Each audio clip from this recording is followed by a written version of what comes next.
300억 송금 버튼을 누르려던 손을 보고 저는 회의실 문 앞에서 소리쳤습니다. 그 버튼 누르면 안 됩니다. 저거 회장님 아닙니다. 스피커폰에서는 한기섭 회장님과 똑같은 목소리가 흘러나왔습니다. 지금 바로 보내. 확인할 시간 없어. 오미라 사모님이 저를 노려보며 소리쳤습니다. 보이스피싱도 모르면 가만히 있어. 가정부 아들이 뭘 안다고 나서요? 저는 물러서지 않았습니다. 제 엄마가 전세금 3억을 잃던 날도 사기범은 똑같이 말했습니다. 확인할 시간 없다고요. 박성훈 실장이 바로 끼어들었습니다. 본부장님, 지치하면 계약 날아갑니다. 회장님 지시대로 송금 진행하십시오. 사연을 이어가기 전에 구독과 좋아요 눌러주시고 지금 듣고 계신 지역도 댓글로 남겨주세요. 한 분 한 분 따뜻한 마음으로 읽겠습니다. 그 방에서 제 말은 너무 작았습니다. 사람들은 300억을 걱정하면서도 제 엄마가 도둑으로 몰린 일에는 아무도 귀 기울이지 않았습니다. 저는 24살입니다.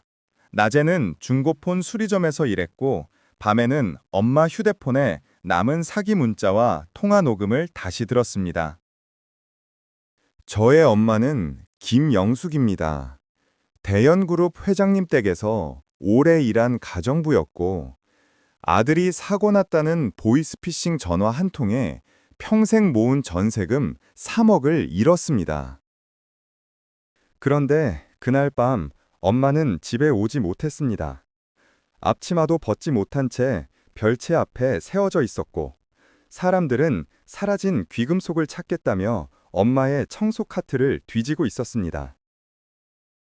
엄마는 그날 밤 앞치마도 벗지 못한 채 대현그룹 별채 앞에 서 있었습니다.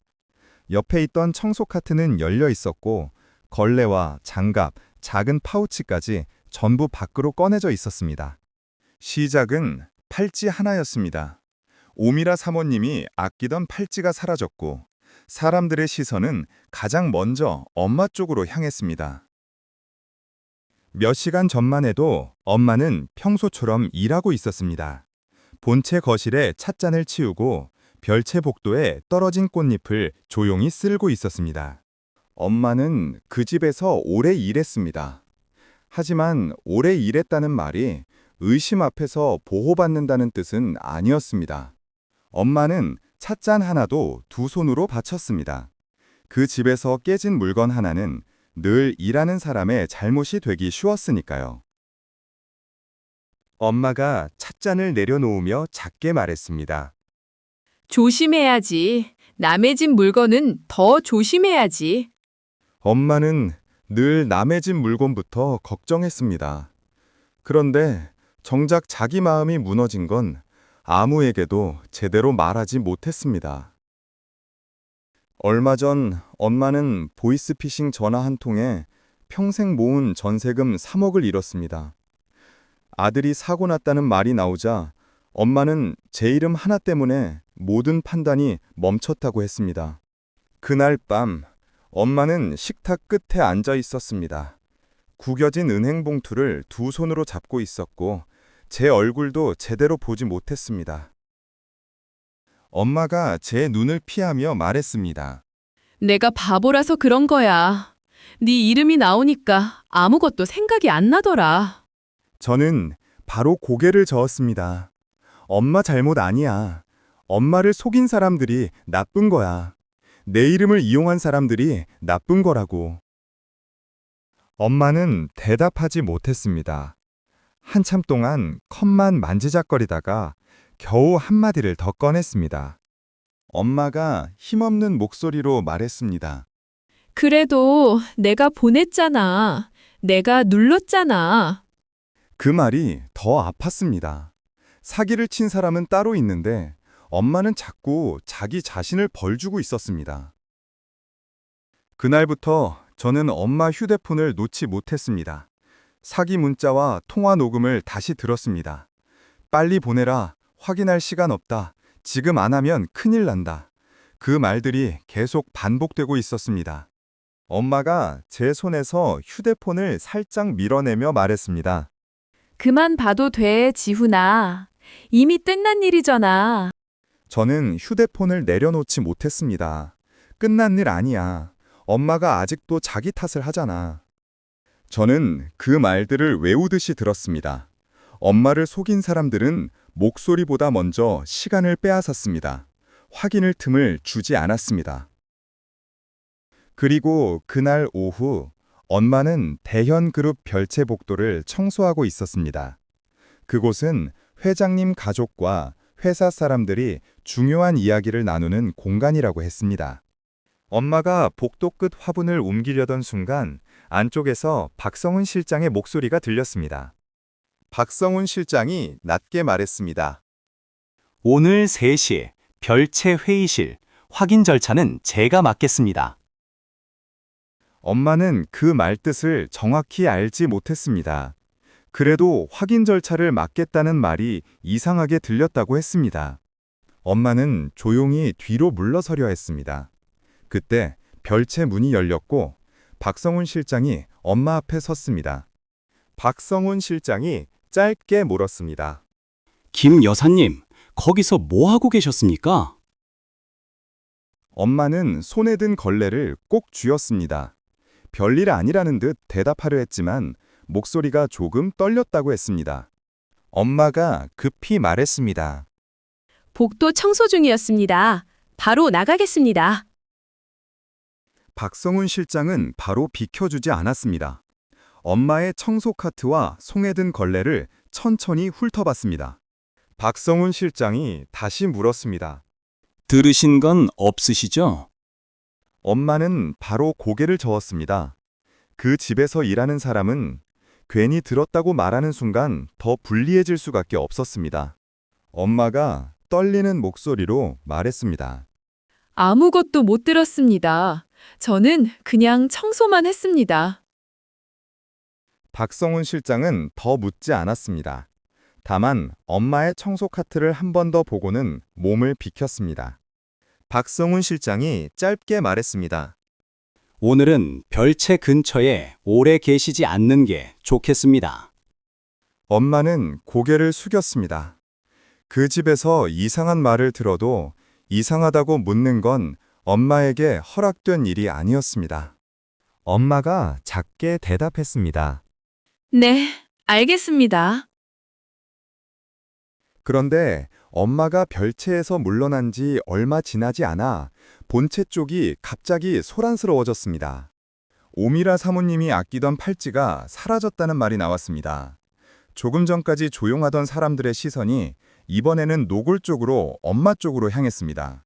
엄마 손에는 아직 청소용 장갑이 끼워져 있었고 옆에는 청소 카트가 세워져 있었습니다.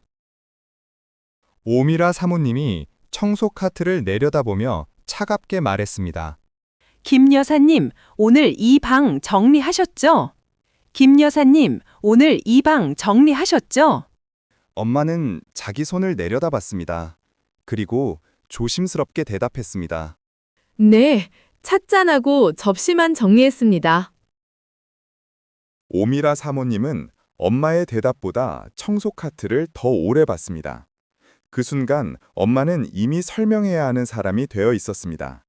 오미라 사모님이 낮고 차가운 목소리로 말했습니다. 여기 물건은 아무나 만지는 게 아니에요. 엄마는 바로 고개를 저었습니다. 하지만 그 집에서 엄마의 해명은 주인의 의심보다 늘 작았습니다. 엄마가 떨리는 목소리로 말했습니다. 저는 팔찌가 어디 있는지도 모릅니다. 그런 짓 아닙니다. 오미라 사모님은 엄마의 말을 끝까지 듣지 않았습니다. 그리고 엄마가 가장 숨기고 싶어 하던 이야기를 꺼냈습니다. 오미라 사모님이 낮게 비꼬았습니다. 보이스피싱 당했다더니 요즘 돈이 많이 급하셨나 봐요. 그 말은 엄마에게 칼처럼 박혔습니다. 돈을 잃은 상처가 이제 남의 물건에 손댈 이유처럼 쓰이고 있었습니다. 엄마는 겨우 고개를 들었습니다. 울고 싶었을 텐데 울지도 못했다고 했습니다. 엄마가 힘겹게 말했습니다. 사모님, 저는 돈을 잃었습니다. 그래도 남의 물건에 손댄 적은 없습니다. 그 자리에서 엄마 편을 드는 사람은 없었습니다. 오래 일했다는 시간도, 성실했다는 말도 그 순간에는 아무 힘이 없었습니다. 그때 박성훈 실장이 조용히 끼어들었습니다. 그는 엄마를 도와주는 척했지만 말은 이상하게 엄마를 더 묶어두는 쪽으로 흘렀습니다.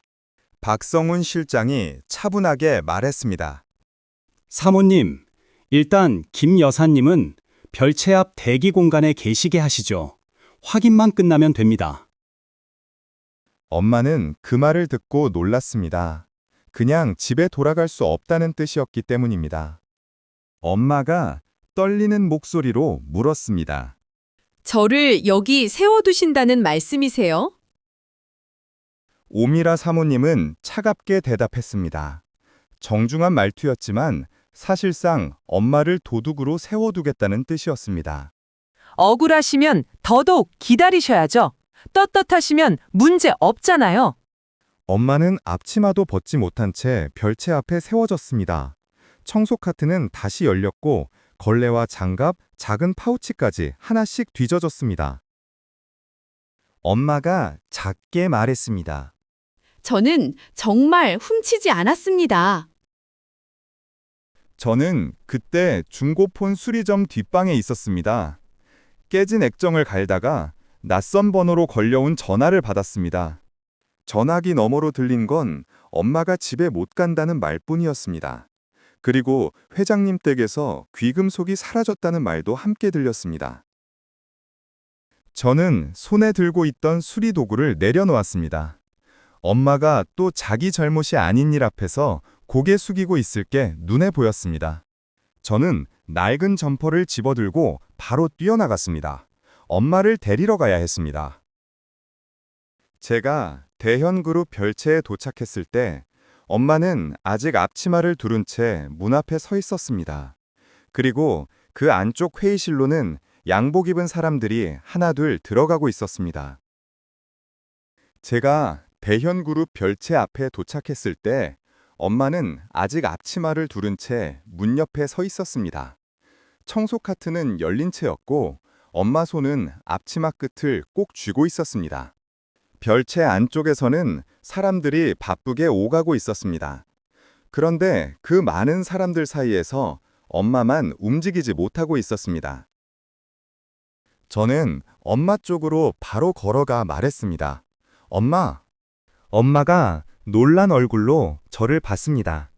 지훈아, 여긴 왜 왔어? 너까지 오면 안 되는데. 그 말부터 마음이 무너졌습니다. 엄마는 자기가 도둑으로 몰랜 자리에서도 제가 이 집 사람들 앞에 서는 걸 먼저 걱정하고 있었습니다. 저는 엄마 옆에 놓인 청소 카트를 봤습니다. 걸레와 장갑이 뒤섞여 있었고 엄마가 매일 들고 다니던 작은 파우치도 열려 있었습니다. 저는 이를 악물고 물었습니다. 누가 엄마 물건을 이렇게 뒤진 거야? 엄마가 제 팔을 잡으며 작게 말했습니다.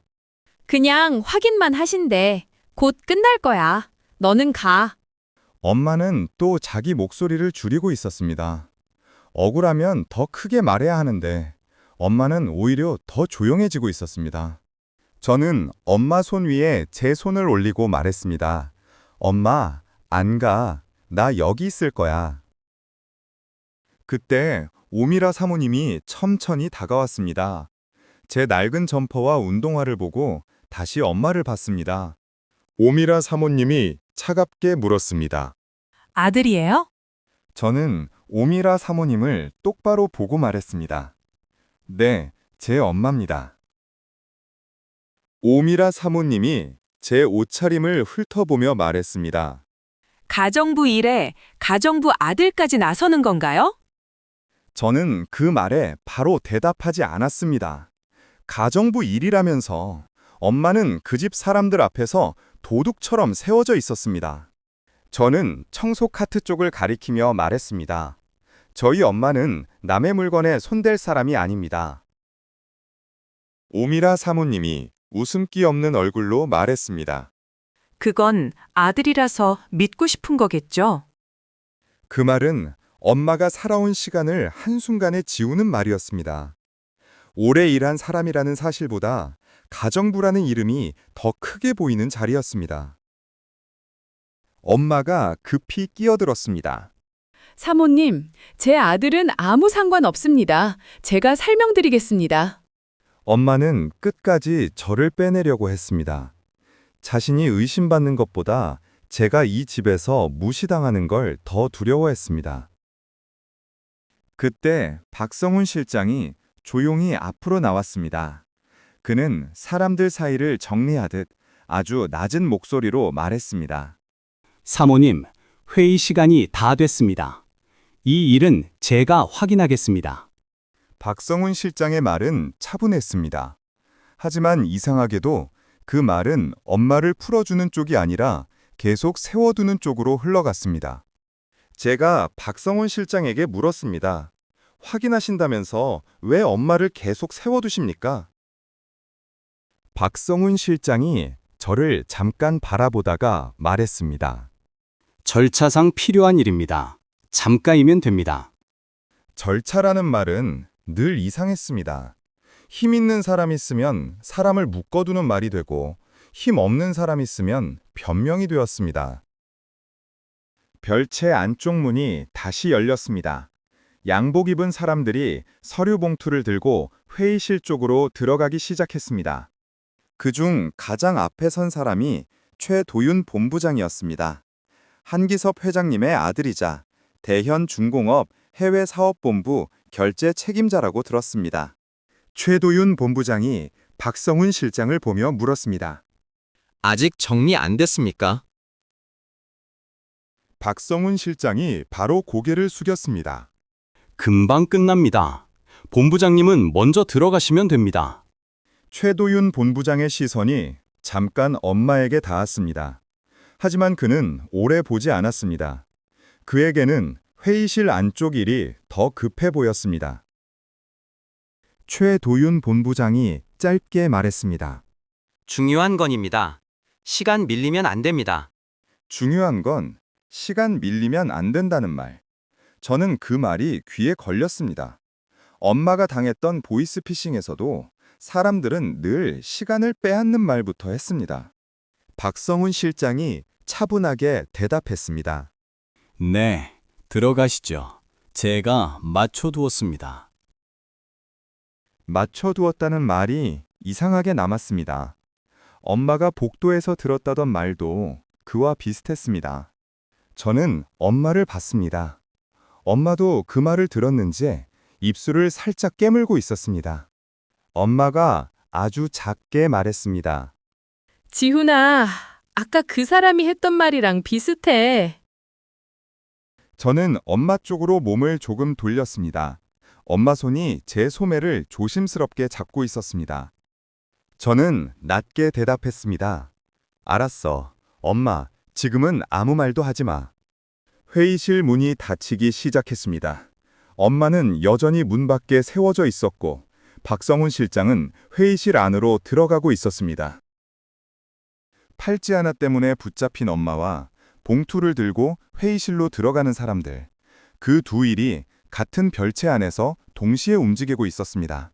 그때 회의실 문틈 사이로 누군가 스피커폰을 켜는 소리가 들렸습니다.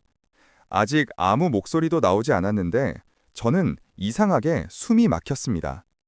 엄마는 제 소매를 놓지 못했고 저는 닫히는 회의실 문을 바라봤습니다. 그 안에서 곧 무슨 말이 나올지 아직 아무도 모르고 있었습니다. 회의실 안에서 스피커폰 연결음이 짧게 울렸습니다. 엄마는 제 소매를 잡은 채 숨도 제대로 쉬지 못하고 있었습니다. 문은 거의 닫혀 있었지만 안쪽 목소리는 복도까지 희미하게 들렸습니다. 모두가 조용해진 걸 보면 중요한 전화라는 건 분명했습니다. 최도윤 본부장이 낮게 말했습니다. 다들 조용히 하세요. 회장님 연결됩니다. 회장님이라는 말에 복도에 있던 사람들까지 자세를 고쳤습니다.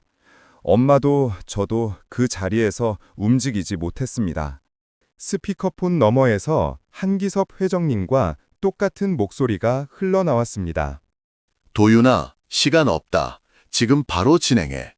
그 목소리는 너무 자연스러웠습니다. 회장님을 잘 모르는 저까지도 사람들이 왜 바로 굳어버렸는지 알 것 같았습니다. 최도윤 본부장이 조심스럽게 말했습니다. 아버지, 서류는 준비됐습니다. 다만 최종 확인만 남았습니다. 최종 확인이라는 말이 나오자 박성훈 실장이 바로 앞으로 나섰습니다. 목소리는 여전히 차분했습니다. 박성훈 실장이 낮게 말했습니다. 본부장님, 회장님께서 직접 지시하신 사안입니다. 지체하면 곤란합니다. 저는 그 말을 듣는 순간 등 뒤가 서늘해졌습니다. 직접 지체하면 곤란하다. 어디선가 들었던 말의 모양과 너무 비슷했습니다. 스피커폰 속 목소리가 다시 이어졌습니다. 확인할 시간 없어. 지금 안 보내면 계약 날아간다. 그 문장이 귀에 박혔습니다. 확인할 시간 없다. 지금 안 하면 큰일 난다. 엄마 휴대폰 속 통화 녹음에서 수없이 들었던 말과 같은 방식이었습니다. 엄마도 그 말을 들었는지 제 소매를 더 세게 잡았습니다. 저는 엄마 손이 떨리는 걸 느꼈습니다. 엄마가 거의 들리지 않는 목소리로 말했습니다. 지훈아, 그때 그 전화도 저렇게 말했어. 저는 대답하지 못했습니다. 목소리가 문제가 아니었습니다. 그 사람은 회장님처럼 말하고 있었지만 사람을 몰아붙이는 순서가 너무 익숙했습니다. 회의실 안에서 종이가 넘어가는 소리가 들렸습니다. 누군가 결제 서류를 펼치는 소리였습니다. 최도윤 본부장이 다시 확인하듯 말했습니다. 금액이 큽니다. 정식 라인으로 한 번만 더 확인하면 안 되겠습니까? 그 말이 나오자 박성훈 실장이 바로 끼어들었습니다. 박성훈 실장이 낮게 말했습니다. 본부장님, 지금 공식 라인 확인 들어가면 시간이 밀립니다. 상대 쪽에서 기다리지 않습니다. 공식 라인 확인을 하지 말라는 말. 그 말이 제 귀에 걸렸습니다. 엄마를 속인 사람들도 확인하려는 순간 더 급한 일을 만든 척했습니다. 스피커폰 속 목소리가 더 낮아졌습니다. 도윤아, 내 말 못 믿겠다는 거냐? 지금 바로 보내. 저는 그 순간 알았습니다. 이건 목소리를 흉내낸 문제가 아니었습니다. 확인하지 못하게 만드는 방식이었습니다. 회의실 안에서 의자가 밀리는 소리가 났습니다.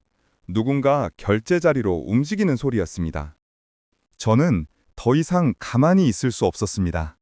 엄마가 전세금 3억을 잃던 날도 모두가 이렇게 빨리 움직였습니다. 저는 회의실 문 쪽으로 한 걸음 다가갔습니다.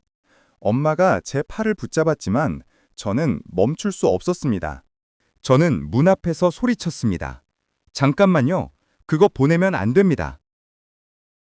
회의실 안쪽이 한순간 조용해졌습니다. 닫히던 문이 다시 열리고 사람들의 시선이 제 쪽으로 쏠렸습니다. 최도윤 본부장이 저를 바라보며 물었습니다. 지금 뭐라고 했습니까? 저는 목이 말랐습니다. 하지만 말해야 했습니다. 엄마가 한 번 당했던 방식이 지금 이 방 안에서도 똑같이 벌어지고 있었습니다. 저는 스피커폰을 바라보며 말했습니다. 저거 회장님 아닙니다. 그 말이 끝나자마자 회의실 안 공기가 굳었습니다. 최도윤 본부장은 저를 봤고 박성훈 실장은 아무 말 없이 스피커폰 쪽으로 시선을 돌렸습니다. 오미라 사모님이 날카롭게 말했습니다. 보이스피싱도 모르면 가만히 있어. 가정부 아들이 뭘 안다고 이 자리에 끼어들어요. 그 말은 저를 향한 말이었지만 엄마에게도 박히는 말이었습니다. 엄마가 당한 일이 또다시 조롱이 되었습니다. 저는 오미라 사모님을 보지 않고 최도윤 본부장만 바라봤습니다. 목소리 때문이 아닙니다. 회의실 안의 사람들은 아무 말도 하지 않았습니다. 저는 숨을 한 번 고르고 이어 말했습니다. 진짜 문제는 확인을 못하게 만드는 방식입니다. 지금 그 목소리는 계속 확인하지 말라고만 하고 있습니다. 박성훈 실장이 바로 끼어들었습니다. 말투는 차분했지만 전보다 조금 빨랐습니다. 본부장님, 외부인이 함부로 끼어들 사안이 아닙니다. 지금 지체되면 책임지기 어렵습니다. 저는 박성훈 실장을 바라봤습니다. 지금도 똑같습니다. 책임, 시간, 계약, 사람을 급하게 만드는 말만 계속 나옵니다. 최도윤 본부장의 표정이 조금 흔들렸습니다. 그는 스피커폰과 박성훈 실장을 번갈아 봤습니다. 최도윤 본부장이 낮게 물었습니다. 그러면 어떻게 확인하라는 겁니까? 저는 바로 대답했습니다. 지금 연결된 번호 말고 회사에 남아있는 공식 확인 라인으로 다시 걸어보셔야 합니다. 그 말을 하는 순간 박성훈 실장은 대답하지 않았습니다. 대신 최도윤 본부장의 손에 들린 휴대폰만 바라봤습니다. 박성훈 실장이 낮게 말했습니다. 그럴 시간 없습니다. 회장님께서 지금 기다리고 계십니다. 또 시간이었습니다. 또 기다린다는 말이었습니다. 저는 그 말이 오히려 더 확실한 신호처럼 들렸습니다. 엄마는 문 밖에서 두 손을 모으고 있었습니다. 조금 전까지 도둑으로 몰렸던 엄마가 이번에는 저를 걱정하는 눈으로 보고 있었습니다. 저는 최도윤 본부장에게 다시 말했습니다. 정말 회장님이면 공식 번호로 다시 확인해도 같은 말을 하실 겁니다. 회의실 안은 다시 조용해졌습니다. 송금 버튼 앞에 있던 손이 멈췄고 스피커폰 너머에서는 아무 말도 들리지 않았습니다. 최도윤 본부장이 휴대폰을 집어들었습니다. 그런데 그 순간 박성훈 실장이 한 걸음 앞으로 나섰습니다. 박성훈 실장이 아주 낮은 목소리로 말했습니다. 본부장님, 이러다 정말 계약이 깨질 수 있습니다. 최도윤 본부장의 손이 멈췄습니다. 전화할지 송금할지. 그 짧은 순간에 회의실 안에 모든 사람이 숨을 죽였습니다. 최도윤 본부장의 손은 휴대폰 위에서 멈춰 있었습니다. 송금 버튼은 아직 눌리지 않았고 회의실 안의 사람들은 숨을 죽인 채 그 손끝만 보고 있었습니다. 박성훈 실장은 한 걸음 더 앞으로 나와 있었습니다. 목소리는 낮았지만 말끝에는 이상하게 힘이 들어가 있었습니다. 박성훈 실장이 말했습니다. 본부장님, 지금 멈추시면 계약 책임은 본부장님께 돌아갑니다. 책임이라는 말에 최도윤 본부장의 표정이 굳었습니다. 하지만 이번에는 바로 움직이지 않았습니다. 스피커폰 속 회장님 같은 목소리가 다시 들렸습니다. 도윤아, 아직도 안 보냈냐?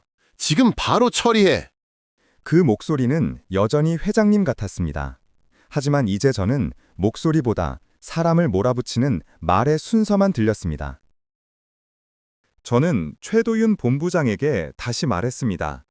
진짜 회장님이면 공식 번호로 다시 확인해도 같은 말을 하실 겁니다. 최도윤 본부장은 스피커폰을 보다가 자기 휴대폰을 내려다봤습니다. 그리고 이번에는 박성훈 실장 쪽을 보지 않았습니다. 최도윤 본부장이 짧게 말했습니다. 공식 비상 연락망으로 다시 확인합니다. 그 말이 떨어지자 회의실 안 공기가 바뀌었습니다. 송금 버튼 앞에 있던 손이 완전히 멈췄고 박성훈 실장은 입술을 굳게 다물었습니다. 박성훈 실장이 다시 말했습니다. 본부장님, 정말 그러실 필요까지는 없습니다. 지금은 속도가 중요합니다. 속도라는 말이 또 나왔습니다. 확인보다 속도, 절차보다 송금. 그 말이 나올수록 최도윤 본부장의 손은 더 느려졌습니다. 최도윤 본부장은 회사 내부 비상 연락망을 눌렀습니다. 이번에는 스피커폰이 아니라 자기 휴대폰을 귀에 댔습니다. 몇 초가 너무 길게 느껴졌습니다. 엄마는 문 밖에서 두 손을 모으고 있었고 저는 회의실 문턱에 선 채 숨을 참았습니다. 잠시 뒤 최도윤 본부장의 얼굴이 천천히 굳었습니다. 최도윤 본부장이 낮은 목소리로 물었습니다. 아버지, 방금 송금 지시하셨습니까? 회의실 안의 모든 사람이 최도윤 본부장의 입만 바라봤습니다. 그리고 다음 순간 최도윤 본부장의 손에서 힘이 빠졌습니다. 이번에는 진짜 한기섭 회장님 목소리가 전화 너머에서 들렸습니다. 나는 그런 지시 한 적 없다. 송금 멈춰. 그 한마디에 회의실 안이 완전히 얼어붙었습니다.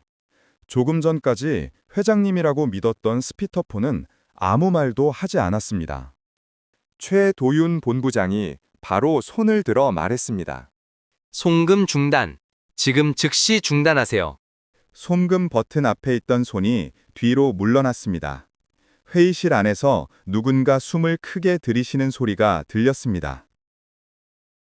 저는 그제야 겨우 숨을 내쉬었습니다. 엄마가 제 소매를 붙잡고 있던 손도 조금씩 풀렸습니다. 최도윤 본부장이 박성훈 실장을 바라보며 물었습니다.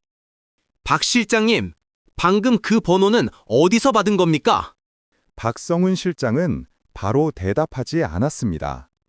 조금 전까지 그렇게 빠르게 말하던 사람이 그 순간에는 너무 조용했습니다. 박성훈 실장이 어렵게 입을 열었습니다. 회장님 일정에 맞춰 전달받은 번호였습니다. 저도 확인이 필요합니다. 최도윤 본부장은 그 말을 믿지 않았습니다. 그는 바로 회의실 안쪽에 놓인 서류 봉투를 집어들었습니다. 봉투 안에는 송금 계좌 정보와 해외 계약 일정이 들어 있었습니다. 계좌 끝번호를 확인한 최도윤 본부장의 눈빛이 바뀌었습니다. 최도윤 본부장이 낮게 말했습니다. 이 계좌, 우리 기존 거래처 계좌가 아닙니다. 그 말에 회의실이 다시 술렁했습니다. 조금 전까지 회장님 지시라고 믿었던 일이 순식간에 300억 송금 사기로 바뀌고 있었습니다. 제가 조심스럽게 말했습니다. 문장도 비슷합니다. 빨리 보내라, 확인하지 말라. 지금 안 하면 손해본다. 제 엄마를 속였던 방식하고 같습니다. 최도윤 본부장은 서류를 다시 봤습니다. 그리고 이번에는 박성훈 실장의 얼굴을 오래 바라봤습니다. 박성훈 실장이 급히 말했습니다. 오해입니다. 계좌 변경은 상대 회사 쪽 요청이었습니다. 제가 단독으로 판단한 일이 아닙니다. 박성훈 실장은 마지막까지 물러서지 않으려 했습니다. 하지만 이번에는 아무도 바로 고개를 끄덕이지 않았습니다. 그때 엄마가 문 밖에서 한 걸음 뒤로 물러섰습니다. 엄마는 팔찌 때문에 여전히 붙잡혀 있었지만 이제 사람들의 시선은 엄마가 아니라 박성훈 실장에게 향하고 있었습니다. 오미라 사모님도 그제야 얼굴빛이 달라졌습니다.